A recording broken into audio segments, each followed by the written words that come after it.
हाल ही में एक बार फिर से एशिया में कोविड-19 को लेकर चिंता बढ़ गई है।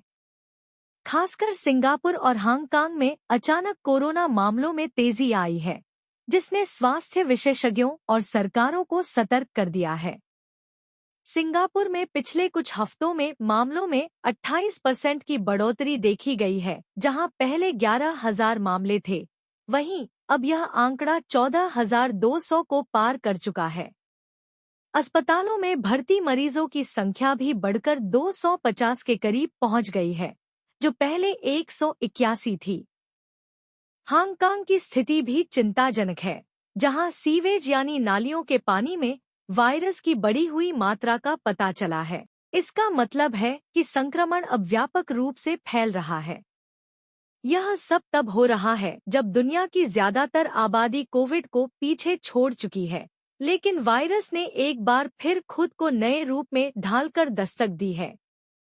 इस नई लहर के पीछे कोविड-19 का ओमिक्रॉन वेरिएंट और उसके उपवेरिएंट JN.1, LF.7 और NB.1.8 को जिम्मेदार माना जा रहा है।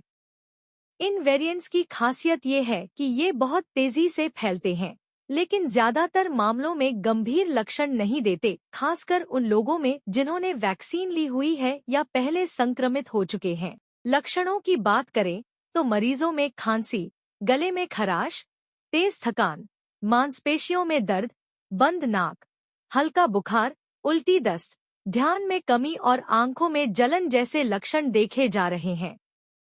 खास बात यह है कि पहले जो स्वाद और गंध की कमी जैसे लक्षण आम थे, वे अब कम देखने को मिल रहे हैं। इसका मतलब है कि वायरस की प्रकृति कुछ हद तक बदल चुकी है, कम घातक लेकिन ज्यादा फैलने वाला। इसलिए सतर्क रहना बेहद जरूरी है, खासकर बुजुर्गों और पहले से बीमार लोगों के लिए। भारत की बात करें तो यहाँ स्थिति फिलहाल नियंत्रण में है। स्वास्थ्य मंत्रालय के अनुसार देश में सिर्फ 250 से थोड़ा ज्यादा एक्टिव केस हैं और सभी मामले माइल्ड यानी हल्के लक्षण वाले हैं। हालांकि सरकार सिंगापुर और हांगकांग की स्थिति पर नजर बनाए हुए है और सभी राज्यों को सतर्क रहने की सलाह दी गई है। विशेषज्ञों का मानना है कि भारत में बड़े पैमाने पर संक्रमण की संभावना कम है, लेकिन हमें लापरवाह नहीं होना चाहिए। सभी नागरिकों, खासकर 60 साल से ऊपर के लोगों और गंभीर बीमारियों से जूझ रहे मरीजों को बूस्टर डोज लेने की सिफारिश की जा रही है।